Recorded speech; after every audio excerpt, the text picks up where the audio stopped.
Now the sixth property we are going to learn, that is a float property.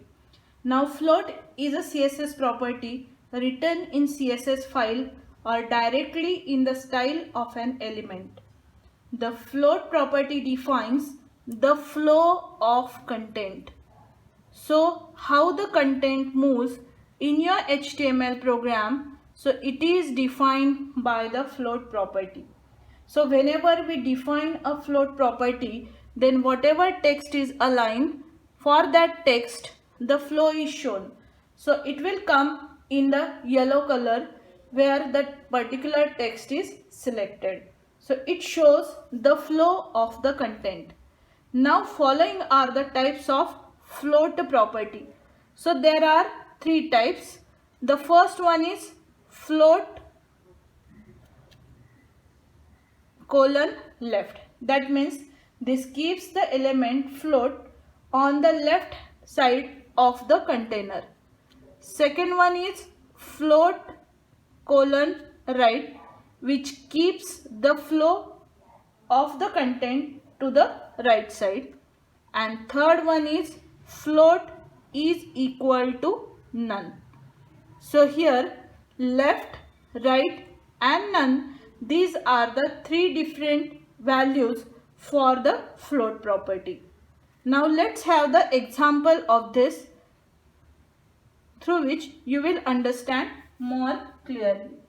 Now start with the doc type HTML again. So here I will write doc type HTML.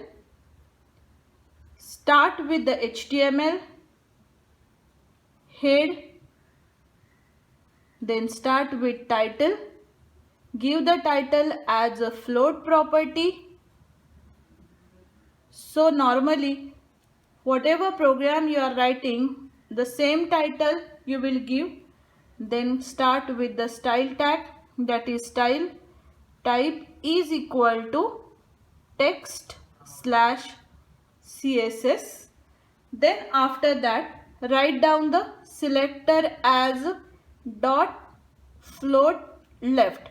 So I am going to move the content to the left hand side. So here for this float left I am using the background color property first, so that my text will get highlighted. So background color will be pink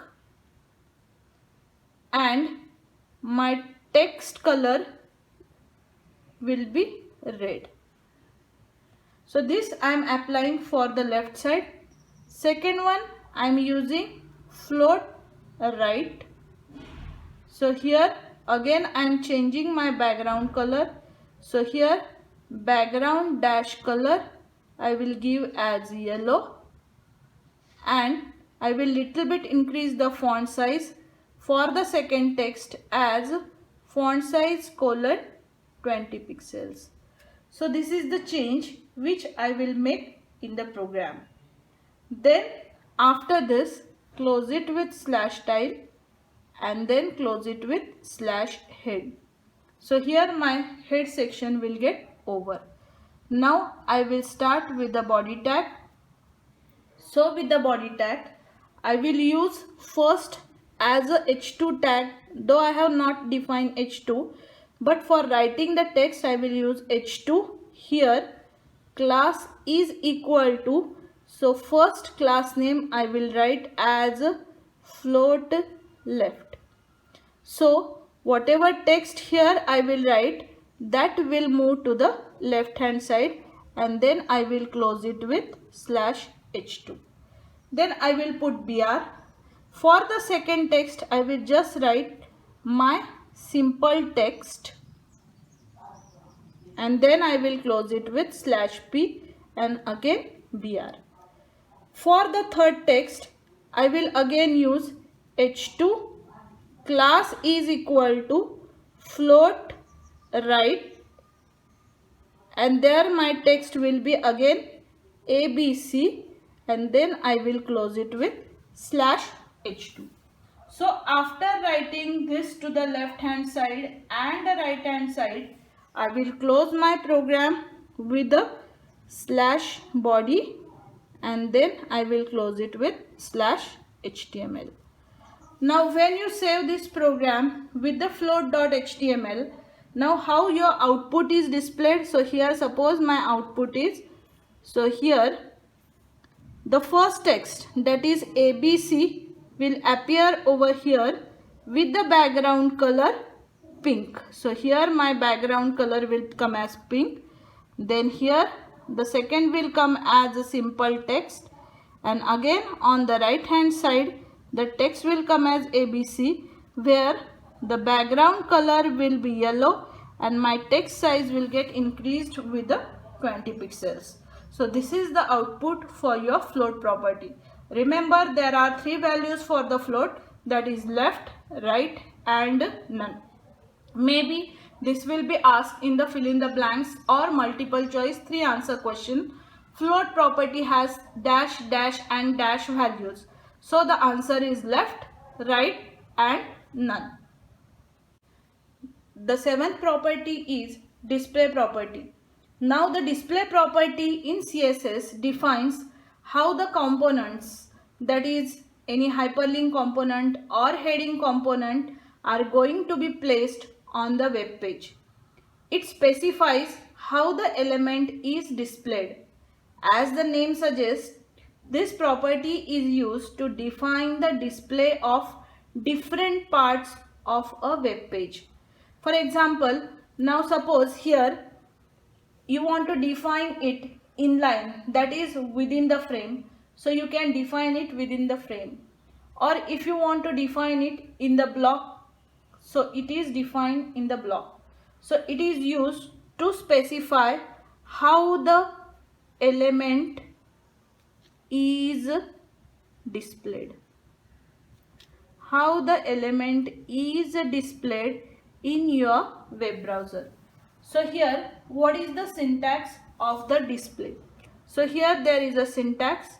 So display colon value.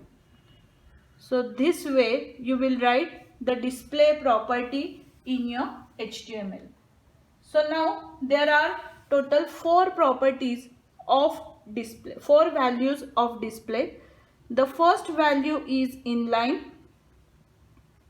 Now this value is used to display an element as inline content.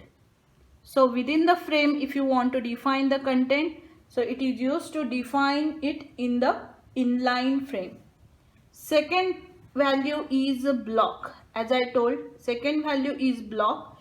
It is used to display an element as an block element. Block element means what? So here this is your block element. Then it starts on a new line and takes up the whole width of the browser window. That means in the throughout the browser window's percentage is 100%. In throughout browser window, this text is displayed.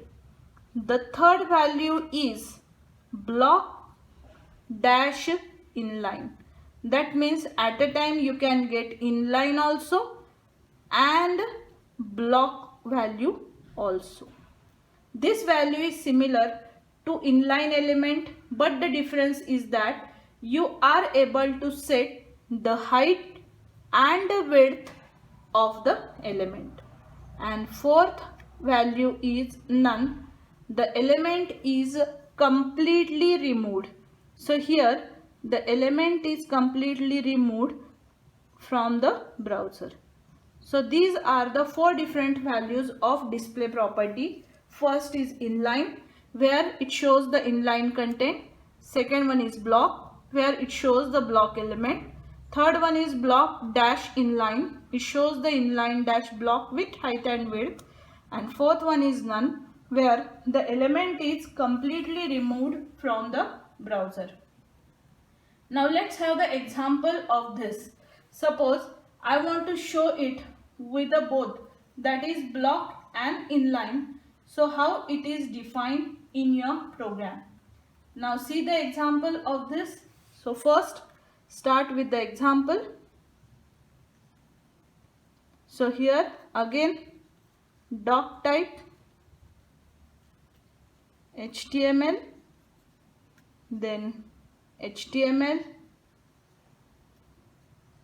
head, start with title, title give as display, slash title, then start with style, type is equal to, what is the type? That is text slash CSS.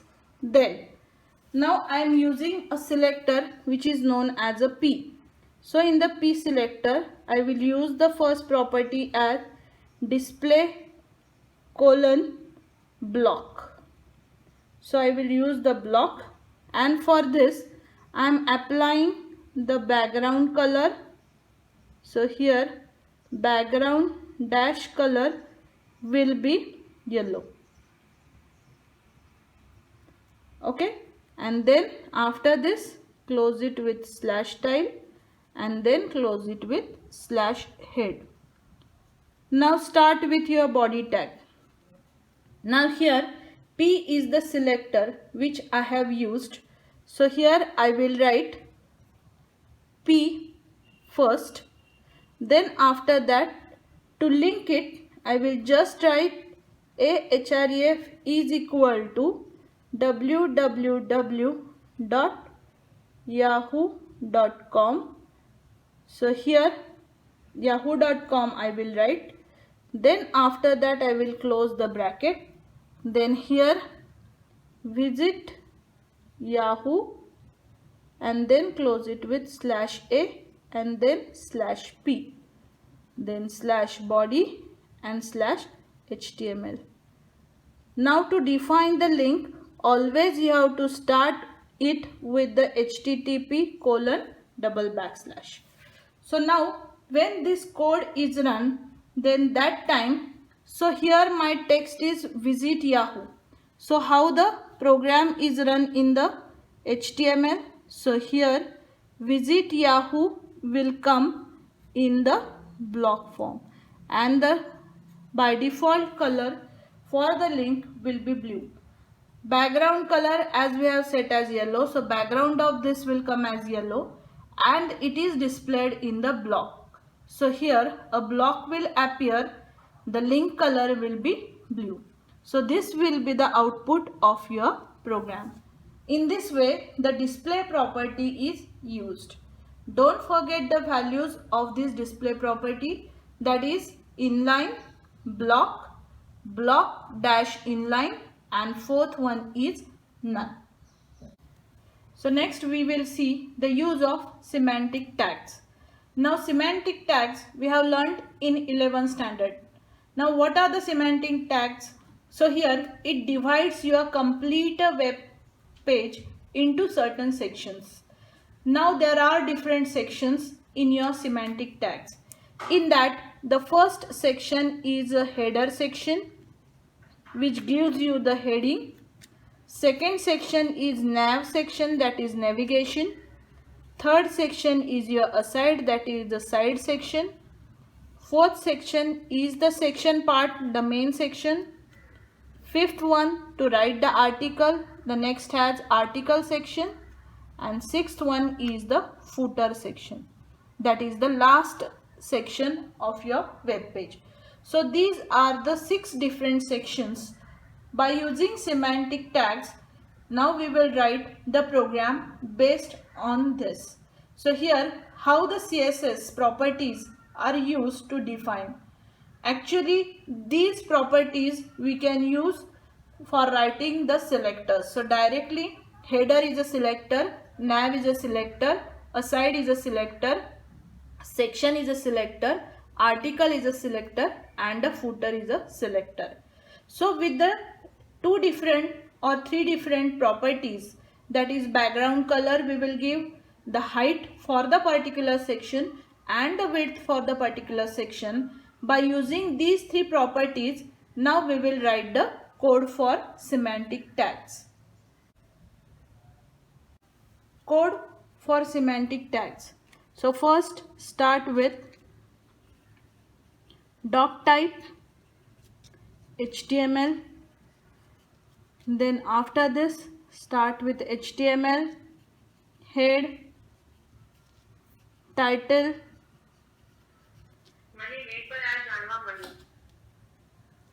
title will be semantic tags, close it with /title. Now use the style tag to apply this. So style type is equal to text /CSS.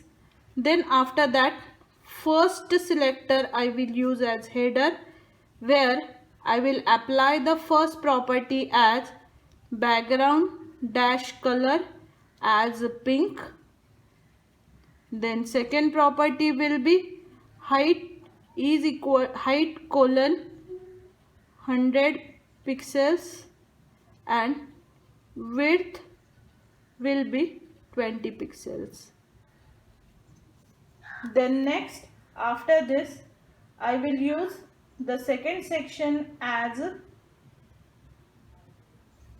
so here instead of 100 we will write 10 pixels. Second section we will use nav section. So here again my background color, now apply the different colors to show the different sections properly.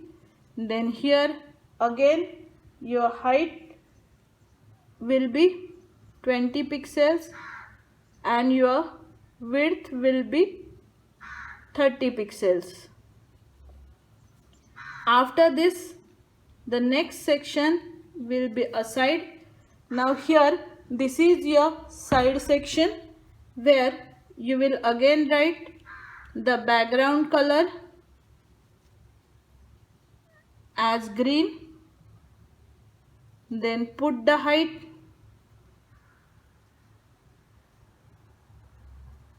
as 40 pixels and your width will be 20 pixels again. Then the fourth section is itself a section where again you will use the background color as red, then your height will be 60 pixels and your width will be 10 pixels. Then the next is article. Again here my background color will be blue, then the height will be again 60 pixels and width will be 40 pixels. So this you can give by your own. And the last section will be footer, where again my background color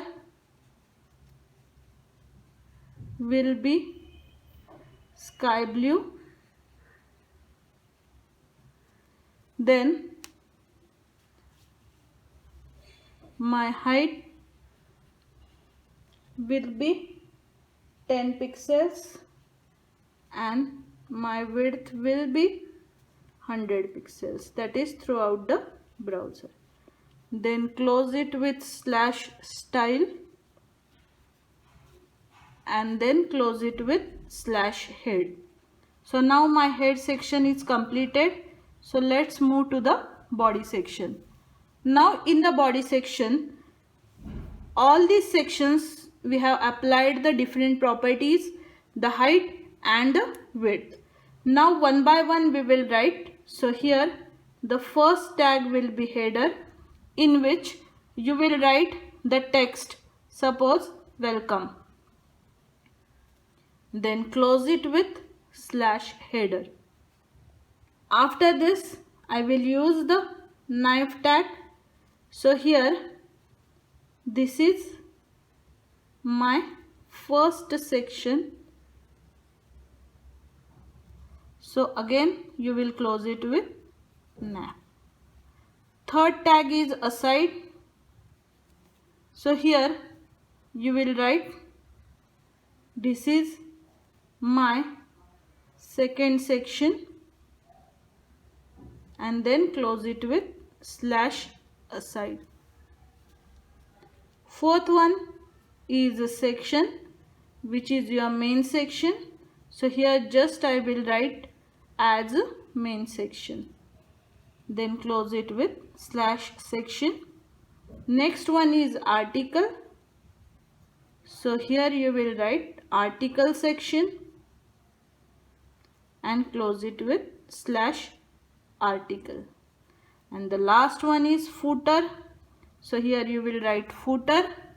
So here last section and then close it with slash footer, then slash body and slash HTML.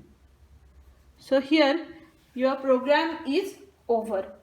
So how your output will be? Now this is the output of your program for the semantic tags, where I have shown the header section with the welcome. This is my first section. This is given by nav tag, navigation tag. This is my second section, which is given by aside. Main section is the section. Article section is the article, and this is the footer. So these are all the semantic tags.